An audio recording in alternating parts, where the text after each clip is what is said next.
Pernikahan Krishna dengan Rukmini dikenal dengan Krishna Kembang.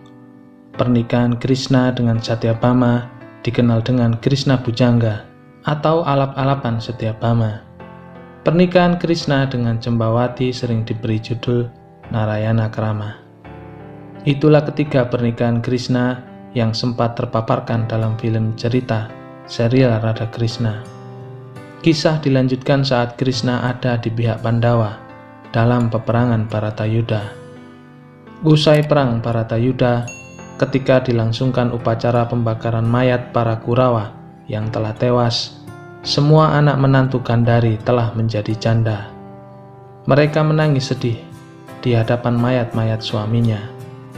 Gandhari juga ada di tempat itu, sedangkan Pandawa dengan ditemani oleh Kunti dan Sri Krishna juga hadir di sana.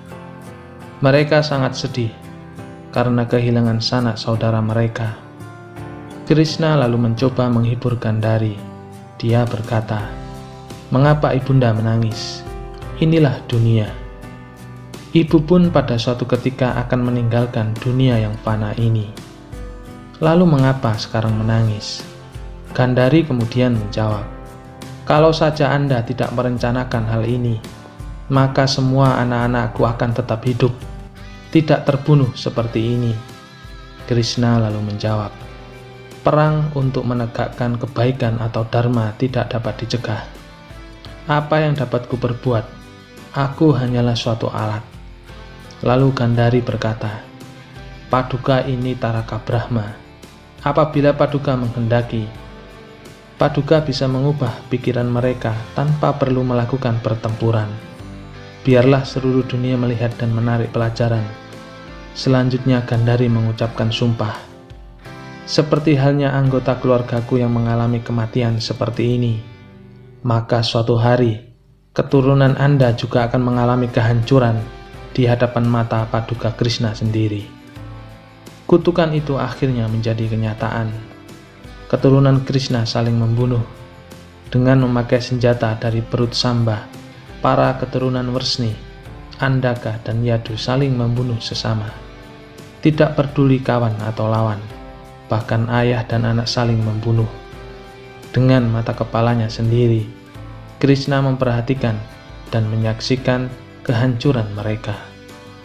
Singkat cerita, Krishna pun merasa dirinya sudah pada titik terakhir masa pengabdian di dunia. Ia lalu pergi ke hutan. Krishna kemudian duduk di sebuah batu di bawah pohon.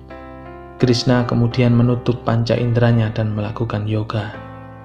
Saat itu bagian di bawah kakinya nampak berwarna kemerah-merahan. Saat itu ada seorang pemburu bernama Jara. Setelah seharian ia tidak mendapatkan buruannya, ia kaget melihat sesuatu berwarna kemerah-merahan di ujung penglihatannya. Ia lalu berpikir, "Akhirnya aku temukan juga buruanku." Kemudian Jara memanahnya dengan panah yang berasal dari sepotong besi yang berasal dari senjata Samba atau senjata Mosala yang telah dihancurkan itu. Kemudian panah itu diberi racun. Ia memanah dan panah itu tepat mengenai benda kemerah-merahan itu. Jara, sang pemburu, segera berlari ke tempat itu untuk menangkap mangsanya. Namun, betapa terkejutnya yang dilihatnya adalah Sri Krishna berjubah kuning sedang melakukan yoga. Nampak Krishna dengan tubuh kebiru-biruan akibat menyebarnya racun panah itu. Jara kemudian meminta maaf atas kesalahannya itu. Sri Krishna tersenyum dan berkata, "Kesalahan demikian ini lumrah dilakukan oleh manusia. Seandainya aku adalah engkau, tentu aku pun melakukan kesalahan itu. Kamu tidak pantas untuk dihukum. Aku mengampunimu, dan ketahuilah, aku sudah menyelesaikan hidupku di dunia. Tugasku telah selesai di sini." Lalu Krishna pun mengembuskan nafas terakhirnya dan kembali ke nirwana. Setelah Krishna meninggal, Rukmani yang sudah berusia lanjut kemudian ingin menyusul Krishna. Ini sebagai bukti pengabdiannya kepada suaminya Krishna.